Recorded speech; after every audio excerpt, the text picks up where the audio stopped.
নমস্কার বন্ধুরা, পাঁচমেশালি রান্নাঘরের নতুন একটা ভিডিওতে আপনাদের সকলকে স্বাগত জানাই। আজ আমি নতুন একটা রেসিপি নিয়ে আপনাদের সামনে এই প্রথমবার পাঁচমেশালি রান্নাঘরে উপস্থিত হয়েছি। আজ আমি বানাবো লালে ঝালে কাঁকড়া, যেটা একবার খেলেই মুখের ভেতরে স্বাদটা যেন ছোটাছুটি করবে। বন্ধুরা, রান্নাটা করতে হলে যে উপকরণগুলি লাগবে স্কিপ না করে তোমাদের সম্পূর্ণ ভিডিওটা কিন্তু দেখতে থাকো।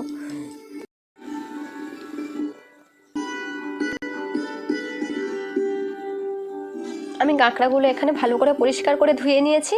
এবার আমি বটির সাহায্যে কেটে নেব।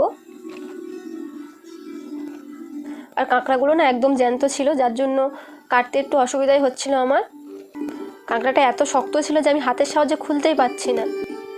তারপর আমি গ্যাসের মধ্যে কড়াইটা বসিয়ে দিয়েছি গরম করার জন্য। কিছুক্ষণ পর গরম হয়ে গেলে আমি এখানে 3 চামচ সর্ষে তেল দেব।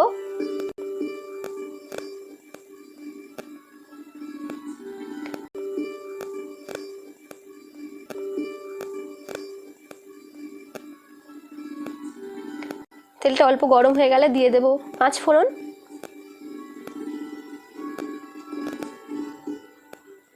তারপর 5 ফোড়নটা লাল হয়ে গেলে আমি দিয়ে দেবো 2টো তেজপাতা ও একটা শুকনো লঙ্কা।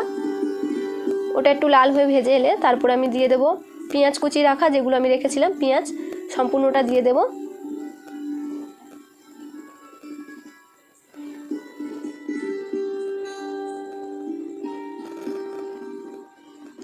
এবার পেঁয়াজটাকে না আমার 2 থেকে 3 মিনিট ভাজিয়ে নিতে হবে, একটু লাল হয়ে আসার জন্য। এই সময় গ্যাসের ফ্লেমটা তোমরা মিডিয়ামে রেখে দেবে। পেঁয়াজটা লাল করে ভেজে নেব কিছুক্ষণ, খুন্তি দিয়ে ভালো করে নাড়াচাড়া করে নিলাম। তারপর কিছুক্ষণ পর লাল হয়ে এলো, তারপর আমি দিয়ে দিলাম 1 চামচ লবণ, দিয়ে দিলাম আদা বাটা, রসুন বাটা দিয়ে দিলাম। এবার আমি হালকা নাড়িয়ে নেব। 2 থেকে 3 মিনিট আমি ভেজে নেব ভালো করে, কাঁচা গন্ধটা যাতে না থাকে তার জন্য। এখন আমি ভালো করে নেড়ে চেড়ে নিচ্ছি। কাঁচা গন্ধটা চলে যাওয়ার পর আমি দিয়ে দিলাম হলুদ গুঁড়ো 1 চামচ দিয়েছি এখানে। তারপর দিলাম লঙ্কা গুঁড়ো, তারপর দিয়ে দিলাম কাশ্মীরি লঙ্কার গুঁড়ো। এবার মশলাটাকে ভালো করে কষিয়ে নেব। এখানে গ্যাসটাতে তোমরা একদম লো ফ্লেমে রেখে দেবে, মশলাটা যাতে পুড়ে না যায়। আর এখানে দেখতে পাচ্ছ আমি বাটিতে করে জল নিয়েছি, অল্প জল নিয়েছি, তার মধ্যে দিয়েছি ধনে গুঁড়ো, জিরে গুঁড়ো ও গরম মশলা। কিছুক্ষণ আমি নেড়ে চেড়ে নেব। জলটা দিয়েছি কারণ যাতে মশলাটা পুড়ে না যায়, তার জন্য আমি জলে গুলে দিয়েছি। মশলাটা ডাইরেক্ট দিলে পুড়ে যাওয়ার চান্স বেশি থাকে।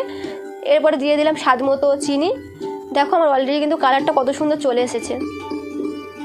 এবার নাড়াচাড়া করে নিয়ে দিয়ে দেবো টমেটোর সস। আমার এখানে ছোটো চামচ ছিল তাই আমি 2 চামচ দিয়েছি।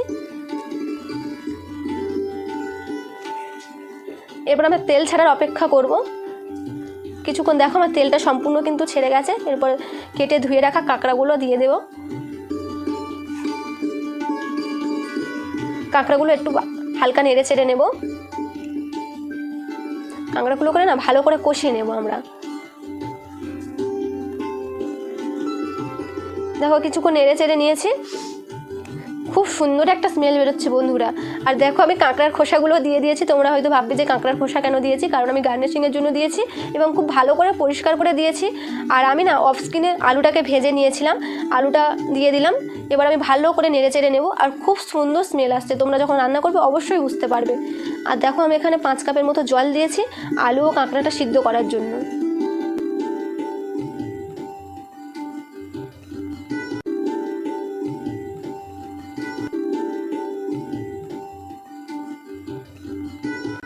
দেখো আমার রান্নাটাতে ফুট চলে এসছে, কি সুন্দর ফুটছে কাঁকড়ার তরকারিটা।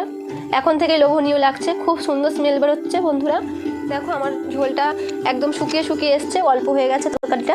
এরপর দেখো একটা খুন্তির সাহায্যে আমি আলুটাকে চেক করে নিচ্ছি সিদ্ধ হয়েছে কিনা। 10 মিনিট মতন আমরা রান্নাটা করতে সময় লেগেছে। এরপর আমি উপর থেকে দেখো গরম মশলা দিয়ে দিলাম।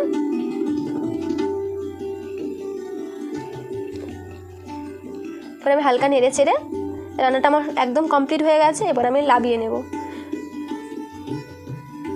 আর রান্নাটা কেমন হয়েছে তোমরা অবশ্যই বাড়িতে ট্রাই করবে, অবশ্যই খাবে, খেয়ে অবশ্যই কমেন্ট করে বলবে যে কেমন হয়েছে রেসিপিটা। আজকের মতো টাটা, আবার দেখা হবে নেক্সট ভিডিওতে।